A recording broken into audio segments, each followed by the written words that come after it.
God. So as Chad said, I recently graduated from UNC Wilmington. I really focused. My degree in oceanography was a minor in studio art. Originally, when I went to school, I was going to go for film, and I started working in ocean rescue, and I fell in love with the ocean and just the physics and science behind it. So I changed my major to oceanography.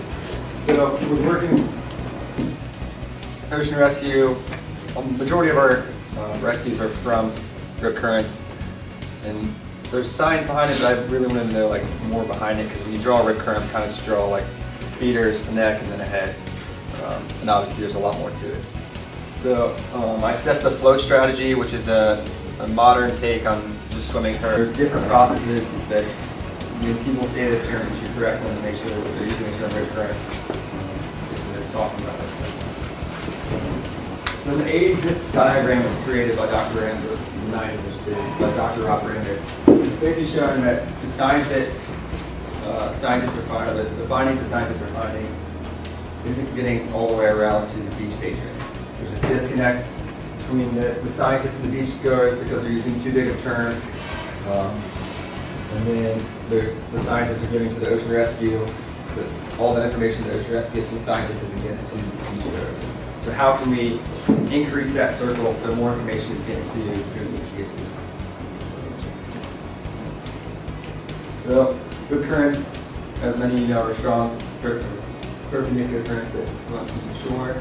It's the return flow of excess water that is transported over to the near shore side of the bar, and then returns back to the deeper water. USLA estimates there's 100 deaths a year, and there's a lot of public misinformation, like I said, with undertone, rip tides, and there's various escape strategies, either swimming parallel, or looking at swimming racing plan. So my objectives of my project were to further understand the processes that cause rip currents and their possible recirculations, and then using MATLAB, which is a coding program, to study the data. Being that I work in the Outer Banks, I studied the Outer Banks. So I had 3 deployments on my days out in the summer, which were few and far between. There's 2 in Kootenai Hills, and then 1 in Nags Head, and these are the surf conditions. So the first day, it was about 2 to 3 feet, with a northeast or an east-southeast swell, and then a southeast wind. The second deployment was about 3 feet with a longer period, northeast swell with a very light northeast wind. And then June 20th, the last deployment, a shorter period, east swell direction with an offshore wind, a little stronger. So this past summer, there were 10 recurrent deaths on the Outer Banks. That's something that I kind of take personally. It's just because that's our job, is to keep people safe, and there's obviously something going wrong if 10 people are dying. They're all mostly on unguarded beaches or after hours.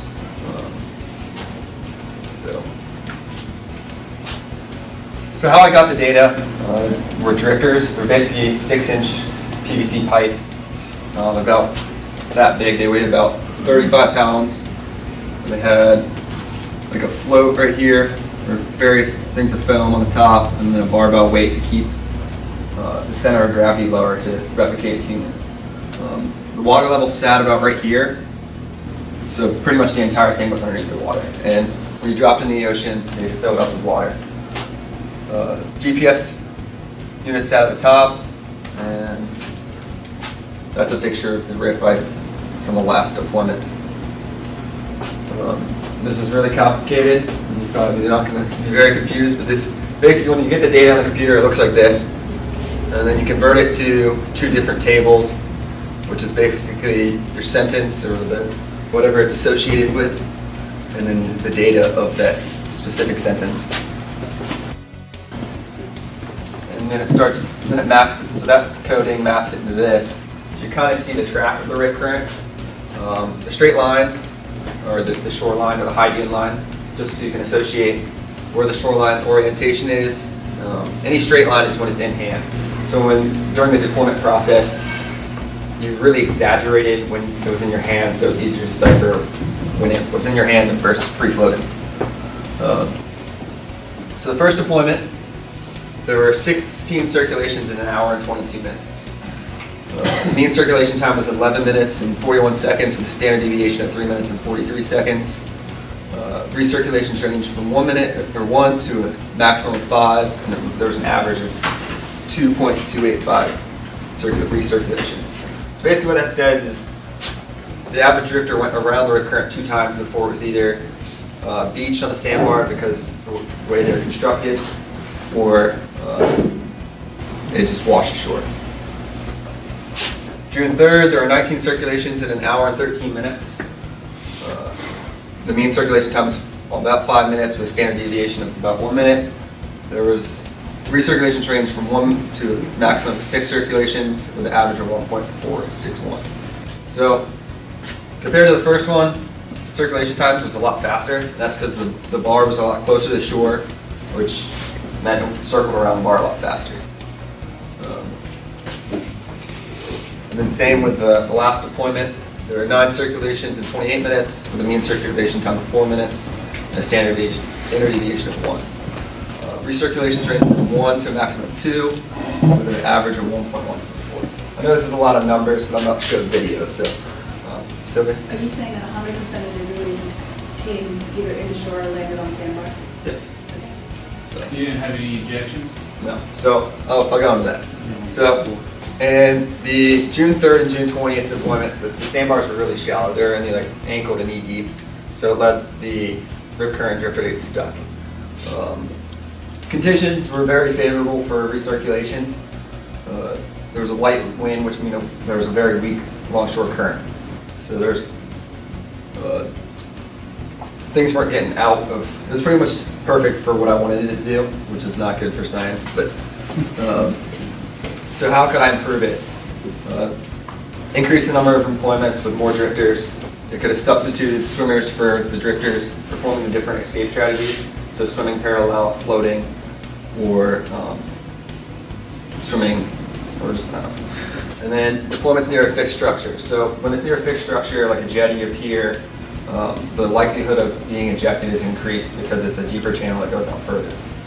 So I'll show you some of the deployments now.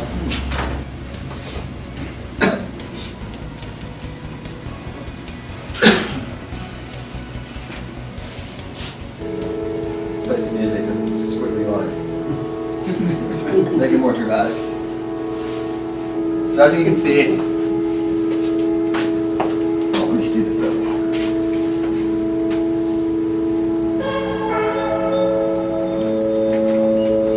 So the rip current's right here. You can kind of get a shape of the bar based on the drifter tracks. So that track is extended 1 minute. So you can kind of see the bar shapes right here. This day there was a southeast wind, so the longshore current was that way, which led to the recirculation on the bar that way.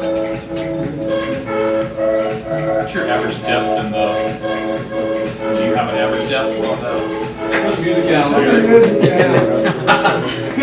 it up.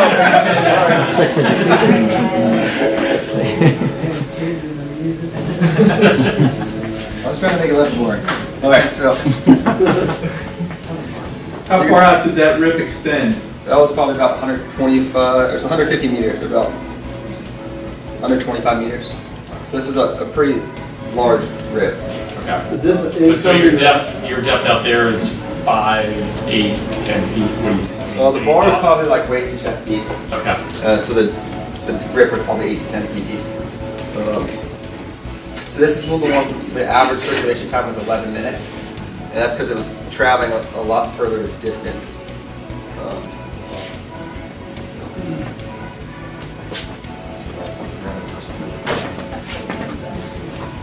Was this the incoming or outgoing tides? That was it. Outgoing. Shawn, how tall are you? They're about like 3/4 of a meter. So like 2 feet, 2.5 feet, 3 feet. Did you use live subjects at any time? No, I didn't. No, sorry, I missed that word. So the June 3rd deployment, the sandbar, as you can see, is a lot. The rip didn't go nearly as far, which led to a faster circulation time. And you can also see the tracks are a lot more squiggly because they get stuck on the bar and shift around. Again, there was a light south wind which led to the very light longshore current, which led the circulation to the north.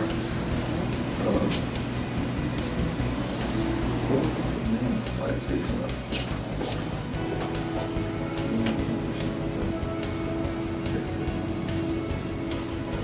So basically what I was trying to figure out is when we draw rip currents and we explain rip currents, we just tell people they're going to go out.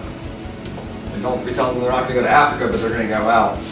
But if we explain to people they're likely to circulate it one way or the other, we can tell them or explain to them there's a better choice than just floating or swimming parallel.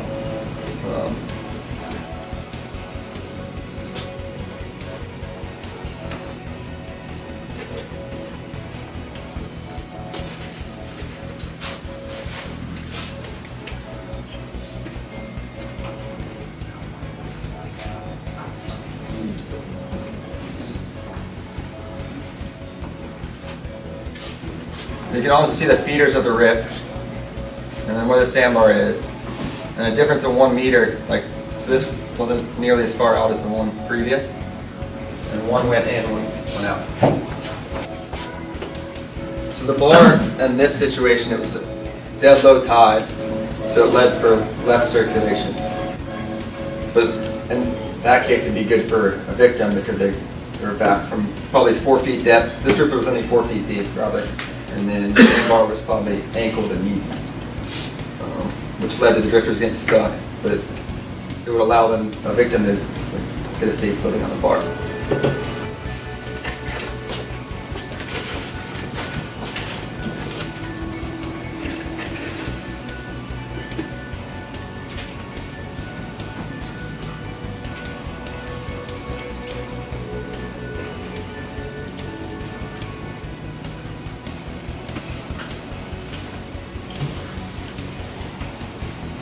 So, what did I conclude? The float strategy is supported by the drifter tracks. I found out that rip currents do circulate around the bar and continue to circulate around the bar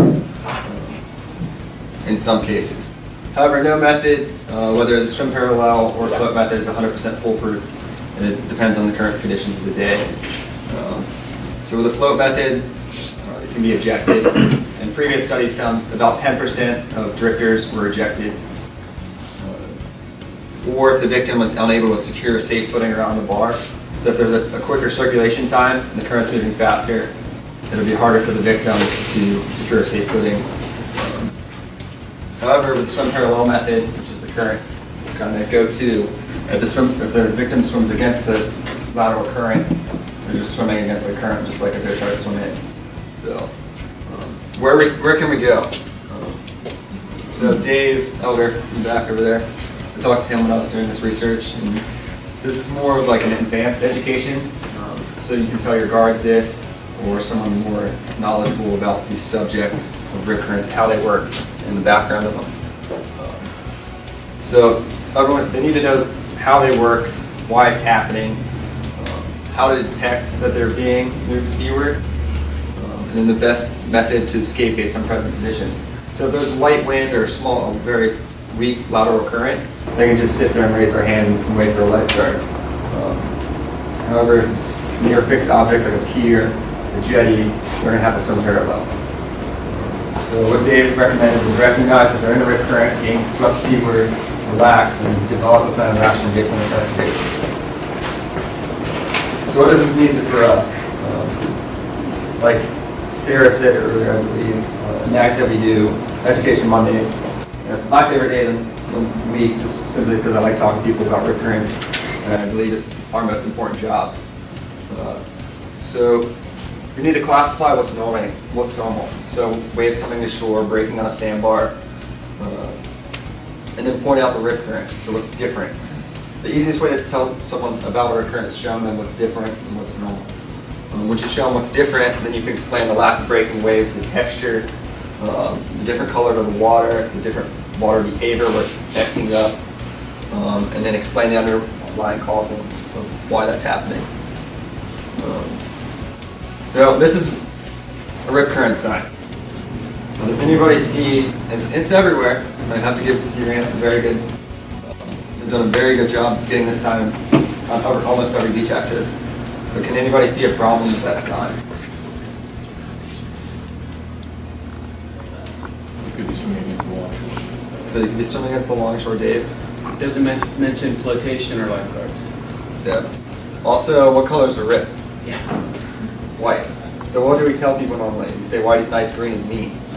Because the white water is where the waves are breaking, and this is showing a perfectly white rip current, which is not the case.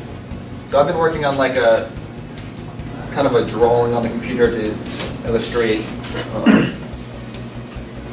a rip current, and it's you have the white water breaking on a sandbar. You're going to have somewhat of a cliff. Like we have cuspated beaches here, so which means the beach goes up and down like that. The rip current usually falls in that low point of the bar.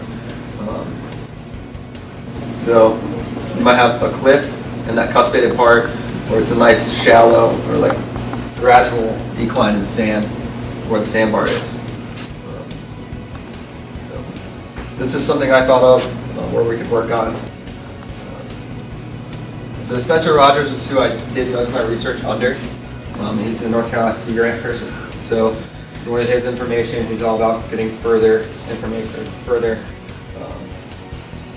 like studies done in your area. Because rip currents here are going to be different rip currents in Wrightsville Beach, where they have a strong lateral current, just like places in South Carolina. So the best way to learn more is to do more research in other places. Dave? One of the things Spencer brought up at a gathering we had last week was if you have a great picture of a rip current, they can take that graphic and stretch it over your image. And he would like to work with anybody who's got good stuff that is local so that it becomes more relevant to your area. Those beaches, if you think about it, we're a lot closer to the continental shelf, so our beach angle is different than people that are further away from the continental shelf. And the acknowledgements. So Josh Humbertson was one of our lifeguards. And Sarah said earlier to use what you have at your advantage. Your guards, they're going to school for physical training or journalism. Take advantage of that. I mean, we work ocean rescue for the personal relationships, and if you can gain from one of your guards, they're going to like you more if they're trusted with something important. So Josh wrote a bunch of the code that went through for my research. And he was just a part-time guard that worked for us. So it was awesome. I was able to take advantage for that. So, yeah. Questions? Or any areas as a region we can improve on?